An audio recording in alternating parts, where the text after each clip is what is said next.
I would challenge them to show me a place where they're reversed and show me a mechanism that could possibly reverse the magnetic field of the Earth. What on earth could do that?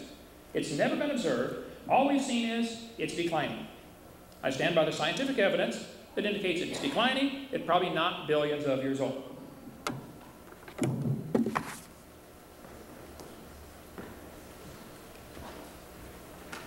Okay. You can go on to the next one. I think you pretty much summarized that one up.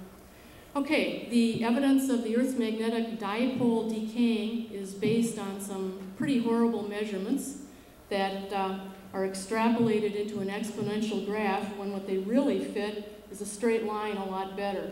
These are the only actual measurements, and a guy named Thomas Barnes concocted a ridiculous scale related to that. Next, please.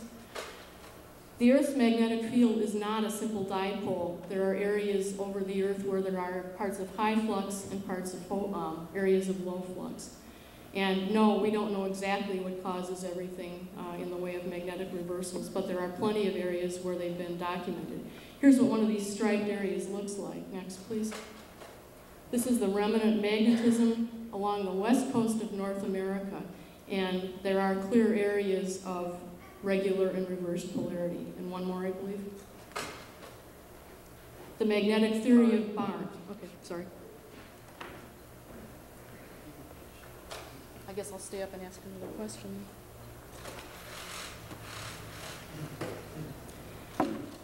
In your section on dinosaurs, or are you're going to ask me one, right? It's your turn. Yeah.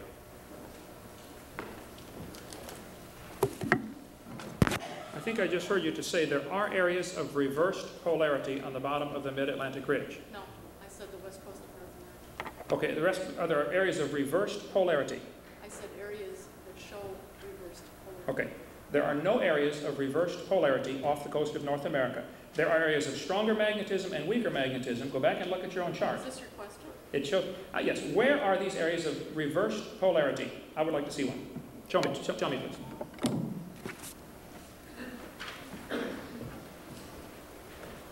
Put the remnant magnetism one back up.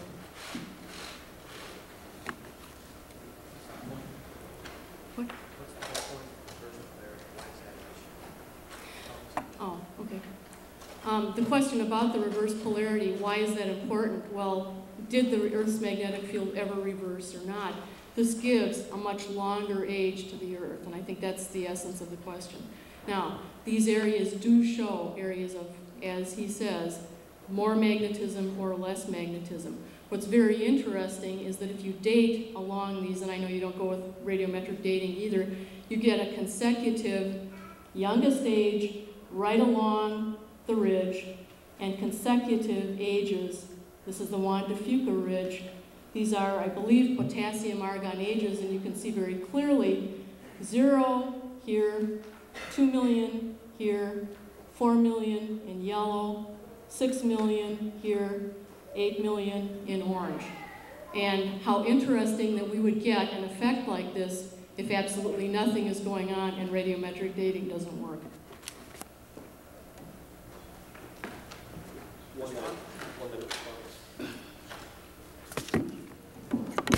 The fact that you can point to a textbook that shows these ages have been dated at so many million years old does not answer my question. Somebody decided the ages of these things, and it's interesting you would say they're dated by potassium-argon dating.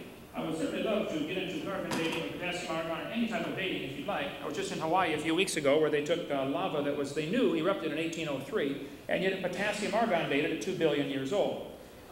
Living mollusk shells were carbon dated at 2,300 years old. Freshly killed seal was carbon dated at 1,300 years old. Antarctic Journal, Volume 6. Shells from living snails are carbon dated at 27,000 years old. Science Magazine, Volume 224. One part of the Belisovich mammoth, carbon dated 29,000 years old. Another part was 44,000 years old. This is from the same mammoth. One part of Dina, a baby frozen mammoth, was 40,000 years old. Another part was 26,000 years old, and the wood immediately around the carcass was 9,000 years old. Unglaciated central, from Geological Survey, Professional Paper, 862. The lower leg of the Fairbanks Creek mammoth. Time. Oh, really? Oh, man.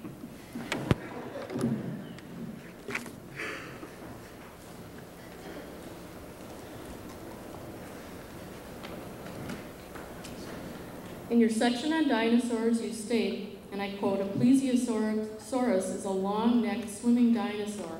And you also say, "Basilosaurus is a long, skinny dinosaur that looks like an alligator with 2 front feet and no back feet." Please give the audience the scientific reasons why you lump a marine reptile and a whale in with the dinosaurs.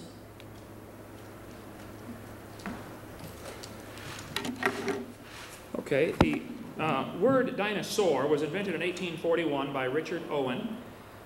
And the word dinosaur comes from, I think, Greek and Latin, if I believe it's a combination of the two, meaning terrible lizard. That's what the word means. And so many dinosaur books that you can go to any library and pick up dinosaur books, and you will see plesiosaurs and basilosaurs and pterodactyls listed in books of dinosaurs. I think that would be a classic example of straining at a gnat and swallowing a camel.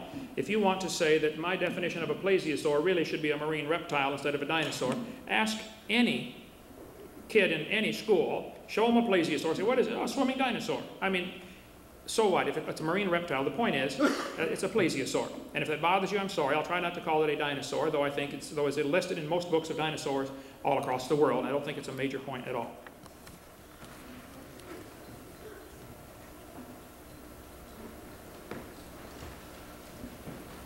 Okay. Here are some slides showing some transitional forms in whale evolution. This is Basilosaurus, 40 million years. Ambulocetus, 52 million years. Notice the long functional back legs on the Ambulocetus and the much shorter legs on the Basilosaurus. Next, please. Other intermediate forms, Rhodoncetus from the Middle Eocene and the possible original form or the ancestor form of whales. Next, please. This is whale evolution, at least as of a couple of months ago, where there are a large number of intermediate forms, and a couple of them that haven't even made it to the press yet. I think there might be one more. And occasionally we do see a whale that belies its evolutionary history by having contained in its blubber some sort of vestigial leg, some sort of... Give her 30 more seconds. I need it. I don't mind. You got more stuff? No, I'm done. I'm not.